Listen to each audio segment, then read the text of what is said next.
আরে রাজু এটা কি করতেছে? এখনো ঘুমাচ্ছে না কেন? মোটা যে কি বলতেছে না কিছুই বুঝি না। আরে রিমি কি হলো? দেখো না রাজু ঘুমাচ্ছে না। আরে দাঁড়াও আমার এখানে নিয়ে আসো। আচ্ছা ঠিক আছে আমি নিয়ে আসতেছি। আচ্ছা তাড়াতাড়ি নিয়ে আসো। আমি বসে পড়লাম, ওকে আমার এখানে বসায় দাও। আচ্ছা ঠিক আছে। এই তো আমিও বসে পড়লাম প্রায়। উরি বাবা উঠো উঠো, আমি তো পড়ে যাব। তুমি কি করতেছো? আমার কোমর ভাঙে যাবে তো। দূর তোমার আইডিয়া। এই যে নাও রাজুকে, আমাকে দেখো। এই তো কালো চাদরটা নিয়ে আসলাম, এখন এটা এখানে বিছাই দিব। এরপর এই কোণটা এইভাবে দিয়ে এই কোণটা এইভাবে দিব। এরপর আমি এখানে শুয়ে পড়বো। এরপর আমার হাত দুইটা এই যে এখানে দিয়ে দিব। আরে রিমি আবার কি করতেছে? এই তো হাত দুইটা দিয়ে দিলাম। তুমি এবার চাদরটা আমার পায়ের উপরে দিয়ে দাও।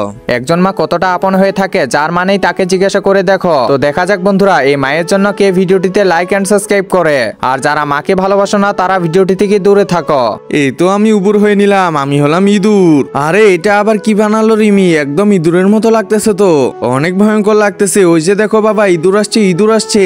হ্যাঁ হ্যাঁ আমি হলাম ইঁদুর। আরে রাজু কেমন লাগলো বল? আরে রাজু তো অনেক খুশি দেখতেছি।